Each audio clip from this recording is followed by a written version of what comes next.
Hello दोस्तों, नमस्कार। स्वागत है आप सभी का एजुकेशन मंत्रा में।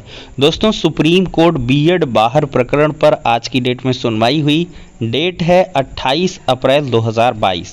आज का दिन काफ़ी महत्वपूर्ण था और इसके रिगार्डिंग आपको पिछले वीडियो में इन्फॉर्मेशन प्रोवाइड की गई कि आखिरकार कंक्लूज़न क्या कुछ रहा है। लेकिन बहुत सारे स्टूडेंट्स को अभी भी चिंता है कि आखिरकार आज की सुनवाई किस तरीके से हुई है और किस लिए इतनी लंबी डेट लगाई गई है। इसके पीछे की वजहें जानने के लिए छात्र बहुत चिंतित हैं, लेकिन कुछ यूट्यूबर्स के द्वारा मनगढ़ंत कहानियां सुनाई जा रही हैं जिनको कि रियल और ऑथेंटिक अपडेट्स पता नहीं है और उनके द्वारा मनगढ़ंत तरीके से चीज़ों को बताया जा रहा है जो पूरी तरीके से निराधार है। तो दोस्तों, इस वीडियो में हम आपको बताने वाले हैं कि आखिरकार क्या कुछ कारण रहा है कि यहाँ पर जो नेक्स्ट डेट ऑफ हियरिंग है वो काफ़ी लंबी लगाई गई है। तो चलिए दोस्तों, वीडियो को शुरू करते हैं। दोस्तों, देखा जाए तो ये मामला बीएसटीसी और बीएड का है जो राजस्थान से संबंधित है। राजस्थान की जो स्टेट गवर्नमेंट है वो पूरी तरीके से पक्ष में नहीं है कि बीएड को प्राइमरी में लिया जाए। वो लोग चाहते हैं कि बीएसटीसी को हम उनका अधिकार देंगे 1 to 5 के लिए हमने उनको ट्रेनिंग करवा के रखी है, तो हम बीएड को इंक्लूड नहीं करेंगे। और उन्होंने ये भी तर्क दिया है कि हमारे पास जो है पर्याप्त मात्रा में बीएसटीसी स्टूडेंट्स अवेलेबल हैं, बीएसटीसी के ट्रेनीज अवेलेबल हैं, तो हम क्यों बीएड को लें। उनका सबसे बड़ा तर्क यही है और इसी वजह से उन्होंने 1 to 5 से बाहर किया और 6 to 8 में उन्होंने बीएड को लिया हुआ है। तो यही दोस्तों असली वजह है। और ये मामला पहले हाई कोर्ट में पहुंचा सिंगल बेंच, फिर डिवीज़न बेंच से होता हुआ अब सुप्रीम कोर्ट पहुंचा है। डिवीज़न बेंच ने जो फैसला सुनाया उसमें सबसे बड़ी बात तो बीएड को उन्होंने 1 to 5 से बाहर किया तो किया ही, और साथ ही साथ एनसीटी की जो गाइडलाइंस हैं जिनके आधार पर बीएड को 1 to 5 के लिए एलिजिबल किया गया और उनके अपॉइंटमेंट के 2 साल के भीतर ब्रिज कोर्स करने के लिए एक बाध्यता का नियम भी बनाया, तो उसको ही उन्होंने रद्द कर दिया है डिवीज़न बेंच ने। और एमएचआरडी की अनुशंसा पर ये चीज़ें हुई थी, तो इस वजह से वो कोई एक संस्था नहीं है जिसकी वजह से एनसीटी अपनी गाइडलाइंस को चेंज करे। ऐसे तमाम सारे जो नोटिंग्स हैं वो ऑर्डर में करवाए गए और इसी को अब ले जाकर सुप्रीम कोर्ट में लगातार मामले की हियरिंग चल रही है। तो दोस्तों, जो आज की डेट में नई चीज़ हुई है वो एमएचआरडी ने की है, क्योंकि एमएचआरडी ने क्या किया है, एक नई स्पेशल अपील दाखिल की है जिसमें उन्होंने बीएड को क्या किया है, सपोर्ट किया है। मतलब बीएड के पक्ष में एमएचआरडी ने क्या किया है, एक नई एसएलपी दाखिल किया है जिसके बारे में जो जानकारी है वो जज साहिबान को नहीं थी, और इस वजह से इस मैटर की जो डेट है वो थोड़ी दूर की लगाई गई। और इसके पीछे का कारण भी समझ लीजिए, क्योंकि जस्टिस विनीत सरन जी 10 या 11 मई को रिटायर भी हो रहे हैं। तो जब 10-11 मई को रिटायर हो जाएंगे और इधर की डेट देने का कोई मतलब था नहीं नज़दीक की, क्योंकि वो पूरे मामले को कंक्लूड कर ना पाते, तो इस वजह से उन्होंने थोड़ी सी लंबी डेट लगा दी है, जिसकी वजह से अब जो ये बेंच होगी वो बदलेगी और जो नई बेंच आएगी वो मामले को फिर से नए तरीके से सुनेगी। और जो यूट्यूबर्स कह रहे हैं कि भाई सुनवाई हुई, ये हुआ, वो हुआ, फलाक हुआ, ढिमाक हुआ, वो मनगढ़ंत कहानियां हैं। कोई सुनवाई नहीं हुई है, सिर्फ इसमें लंबी डेट लगाई गई है 19 जुलाई की। आपको हम ऑर्डर भी दिखाते हैं।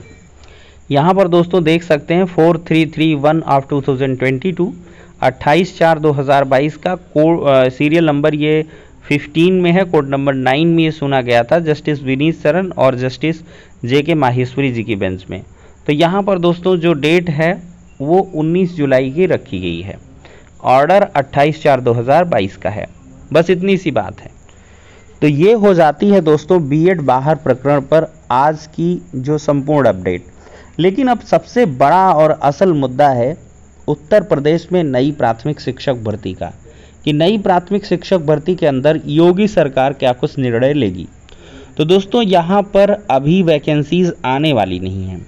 अगर आएंगी भी, अगर सुप्रीम कोर्ट से कोई एडवर्स डिसीजन आता है तो उसके आधार पर सरकार अपनी चीज़ों को चेंज करेगी, अदरवाइज़ यहाँ पर बीएड को कंटिन्यू यूपी में रखा जाएगा। इसके लिए बिल्कुल से भी आप भ्रांतियों में ना पड़ें। बहुत सारे लोग जो फर्जी पोस्ट है उसके माध्यम से बताते हैं कि सरकार अपना मन बना ली है कि अब बीएड को बाहर कर दिया जाएगा।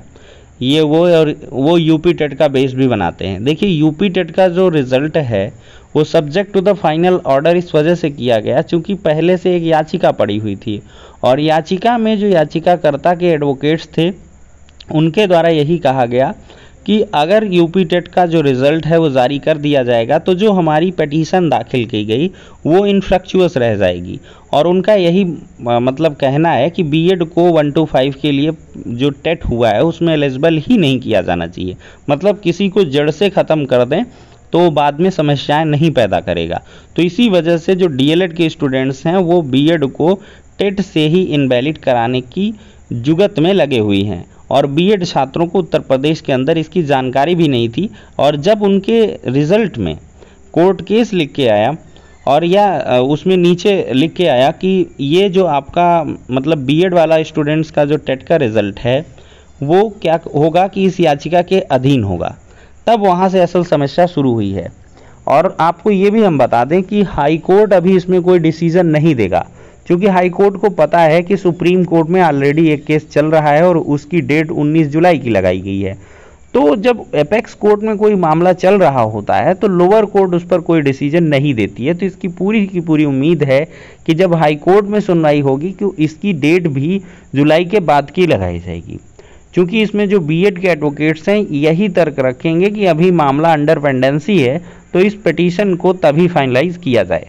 अब दोस्तों आपको यहाँ पर लंबी डेट के पीछे किसका फ़ायदा है किसका नुकसान है इसके बारे में आपको बताते हैं। दोस्तों देखा जाए तो विनीत सरन जी का जो स्टैंड है वो बीएड अभ्यर्थियों के पक्ष में नहीं था। बीएड अभ्यर्थियों के लिए उन्होंने एक ही चीज़ यूज की है कि जब बीएसटीसी के जो पर्याप्त मात्रा में स्टूडेंट्स हैं, ट्रेनीज़ हैं, तो बीएड की क्या रिक्वायरमेंट पड़ी है। तो मतलब जो उनका एक तरीके से प्रोस्पेक्टिव था बीएड के अगेंस्ट नज़र आ रहा था। तो अब वो रिटायर्ड भी हो जाएंगे और नई बेंच कॉन्स्टिट्यूट होगी तो इसमें से बीएड अभ्यर्थियों को भी फ़ायदा मिलने वाला है। और कहीं ना कहीं देखा जाए तो एक नुकसान ये हो सकता है कि एक्चुअली ये मामला राजस्थान का है और राजस्थान में खैर लेवल 2 की जो परीक्षा है वो निरस्त की गई है, लेकिन लेवल 1 वाले की जो प्रोसीजर है वो आगे चलेगी। तो ऐसे में अगर अपॉइंटमेंट उधर से हो जाती हैं तो यहाँ पर बीएड के छात्रों को नुकसान भी होगा, क्योंकि बीएड के छात्र लगातार ये प्रयास कर रहे थे कि जो डिवीज़न बेंच का ऑर्डर है उस पर स्टे ले लिया जाए, लेकिन सुप्रीम कोर्ट ने स्टे नहीं दिया है। तो इस एंगल से देखा जाए तो राजस्थान में बीएड के छात्रों का खासा नुकसान भी है और अन्य जो प्रदेश के छात्र हैं उनके लिए ये फ़ायदा भी है। तो कुल मिलाकर इस लंबी डेट के पीछे कहीं खुशी तो कहीं गम नज़र आ रही है, लेकिन यहाँ पर उत्तर प्रदेश में अभी चिंतित होने की आवश्यकता नहीं है। जो सुप्रीम कोर्ट का डिसीजन आएगा उसी के अकॉर्डिंग जो उत्तर प्रदेश में चीज़ें हैं वो वेरी करेंगी। तो अभी बिल्कुल से आप लोग टेंशन फ्री होकर अपनी प्रिपरेशन करते रहें और जो भी छात्र हैं चाहे बीएड के हों या डीएलएड के हों वो अपने आधार पर जो सहयोग है अपनी टीम को कर सकते हैं, जिससे कि एक उचित पैरवी हो और जो भी निस्तारण हो इस मामले का वो फाइनलाइज कर दिया जाए। फिर इसके बाद इसकी जो टेंशन है वो समाप्त हो जाए, जो जिसको वैलिड होना है वो हो जाए और जो भर्ती आए, क्योंकि इतने कड़े संघर्षों के बाद उत्तर प्रदेश में भर्ती भी आएगी तो वो किसी विवाद में ना फंस जाए। तो इस वजह से ये बेहतर ही होगा, इसमें फ़ायदा भी है कि पहले सारे विवाद निस्तारित हो जाएं और इसके बाद फ्रेश तरीके से भर्ती आए। तो फिलहाल के लिए दोस्तों इस वीडियो में सब चीज़ें आपको स्पष्ट हो गई होंगी। नेक्स्ट वीडियो में मिलते हैं।